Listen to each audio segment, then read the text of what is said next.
HUBREWHULK!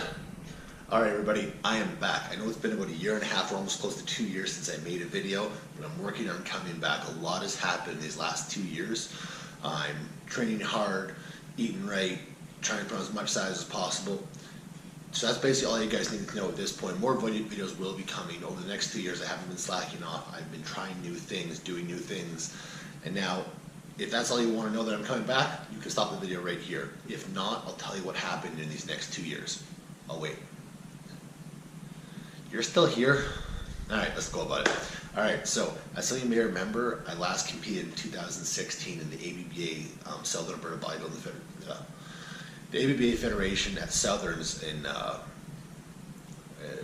Red Deer. Sorry, a little brain fart there. It's a long video, so I'm trying to do this in one take. Bear with me. Might not be the smoothest one. I'm out of practice. So I took 4th place at that competition as a super heavyweight with a stage weight being about 207.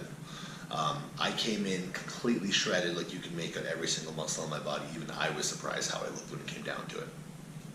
Got myself my provincial buy-in for the next 2 years. Came back, got back to training, and almost instantly retired after that. So the reason I retired is the fact that I didn't think I'd have enough time to put on the size I really needed. I know some of those guys that get the provincial national levels, they outsized me on every single aspect, and I just didn't feel like I was going to be able to be competitive if I tried to go up to their level. So I pretty much just called it down right there.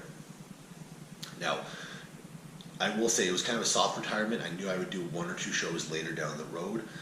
So I competed in 2016 at 26 years old, and I said to myself, I want to get on stage again at 30.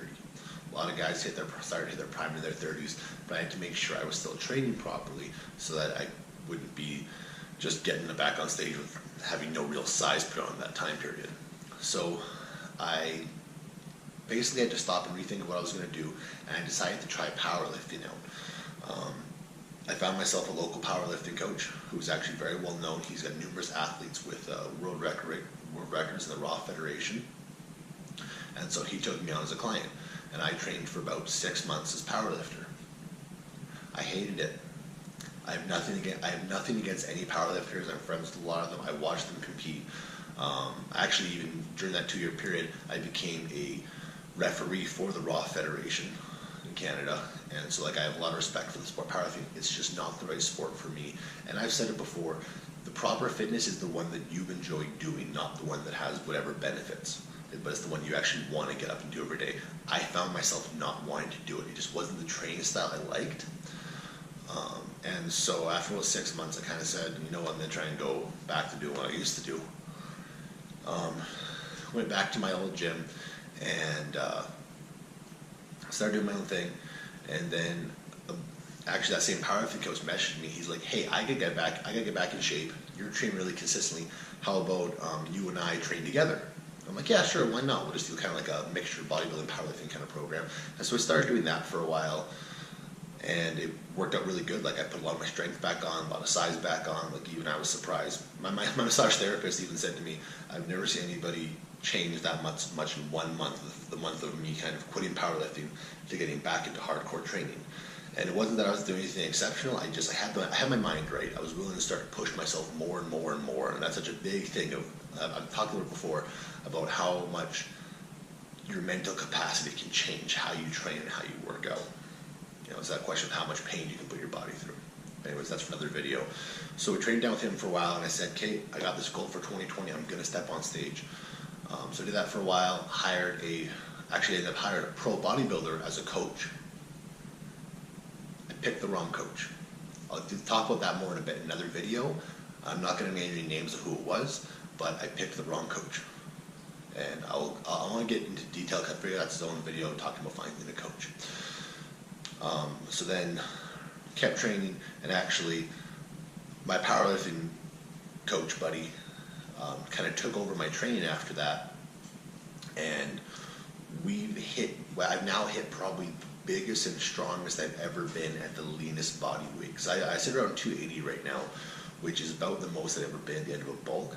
However, I've never been this lean at 280, or I've never been this strong at this weight either. So I think I'm doing all the right things. So also in that time period, like I said, I became a referee for the Raw Federation. I also became an ISSA certified personal trainer. just because of wanting to see if I could take, 8 years of passion in this industry and turn it into something I can actually, maybe make a living off of down the road. I know trainers don't make the most amount of money, but what have I got to lose at this point? I also became a ambassador for Iron Rebel Clothing Company. So if you guys are looking for any new gym clothes, power gear, anything like that, I highly recommend Iron Rebel.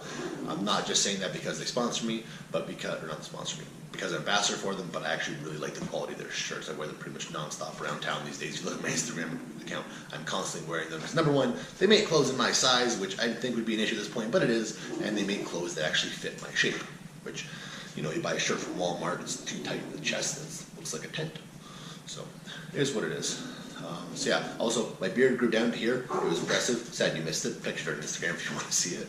But yeah, so also one of the other big ones, my old training partner Steve, you guys remember he did some videos together with me. He actually joined me at my new gym.